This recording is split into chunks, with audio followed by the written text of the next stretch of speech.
Hello, my name is Melissa Cardoza, and I work at the Mayor's Office of Housing and Community Development. We are going to click the Rental button on the homepage of Dahlia, and you will see at the very top another button called Find Matching Listings. You can use this tool to estimate your eligibility. You just need to put in your household size, the number of people in your household, and all household members' combined gross income, which is your pre-tax income, either by month or by year. It will match you with what's available currently on Dahlia.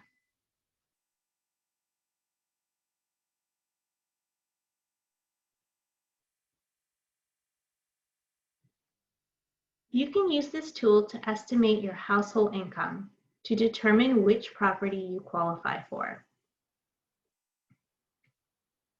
Now we'll go into one of our listings. You will see a picture of the project with its name and address at the top. And on the right side, you will see the blue button named Apply Online. And this is how you apply with an electronic application. Currently, because of the COVID-19 pandemic, we are not accepting paper applications, and all applications must be submitted electronically. Right above this section, it will let you know the date, the deadline date and time that the applications must be submitted by. As we scroll down, you can click on housing counselors and also see when the lottery is going to occur. Again, because of the pandemic, we are not having public lotteries. However, lotteries are scheduled and being performed at the time listed in the posting, and you can check your lottery results within an hour of that time. On the left, you will see that there are sections named by how many people are in your household. So for instance, if you have 3 people in your household, you can click that section and it'll have a drop down. The drop down will tell you the area median income of that unit, which for this one it's 55%, how many bedrooms, 2 bedrooms, and 2 are available, and the income range. It will have the minimum income, which is 2 times the rent, and the maximum income, which is the monthly maximum income for a 3-person household on the area median income chart. This will let you know if you're eligible for this listing. There's more eligibility information if you scroll down. The first section discusses household maximum income, and it is listed by month and by year. So again, if you are a 3-person household and you do not make more than $5,283 a month or $63,400 per year, then you would be eligible for this listing. The second section talks about occupancy. For a 2-bedroom unit, the occupancy is 2 to 5 people, except children under 6 do not count towards maximum occupancy. So if you were a household of 6 and one of those people in your household was a 2-year-old, you would still be eligible for this 2-bedroom unit. The next section discusses the lottery preferences. We have a separate video tutorial on the lottery preferences that you can listen to learn about each one of our city preferences. And you can also click on Read More and the document checklist if you want to learn more about the lottery preferences and their eligibility rules.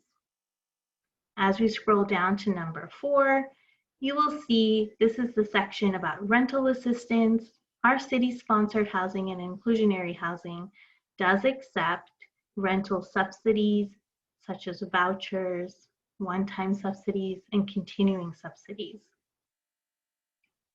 Number 5 has a description of the eligibility rules regarding credit history and rental history, which are specific to each listing, and then the criminal background check, which is always in compliance with Article 49 of the San Francisco Police Code, the Fair Chance Ordinance. A link to the Fair Chance Ordinance is also in this section. An additional link right below says find out more about the building selection criteria. There's a document linked right here. It's a PDF which describes the eligibility rules for this specific building and the requirements needed for lease up.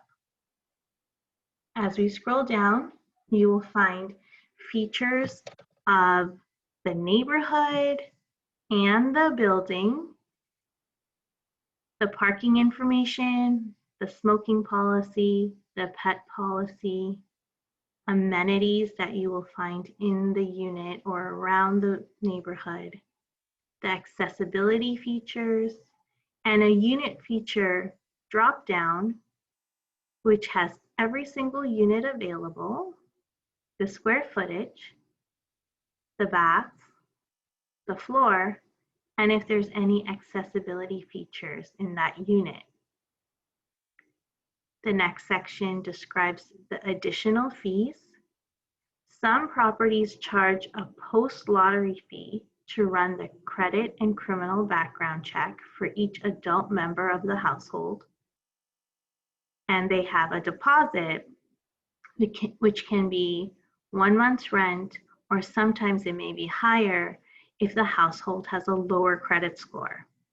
There's also additional fees that might come into play when you're a tenant in the building, such as late fees or lost key fees. The next section is a map of the neighborhood, so you can acquaint yourself with where the building is located. And as we scroll down, there's an additional information section which lets you know what required documents would be needed for lease up and the important rules that apply to this building. For instance, this building is under the Inclusionary Affordable Housing Program, which has a manual, and the link to the manual is located in this section. If this was a 100% affordable building, there would be a link to the TCAT compliance manual.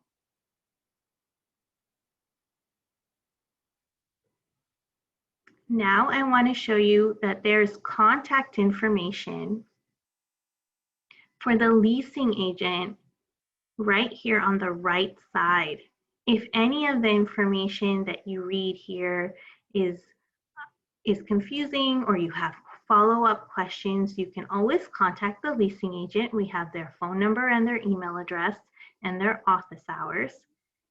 And you can send them a message or call them to get your question answered. And there is also a little section above it about what to expect next after you submit your application. Thank you so much for joining us today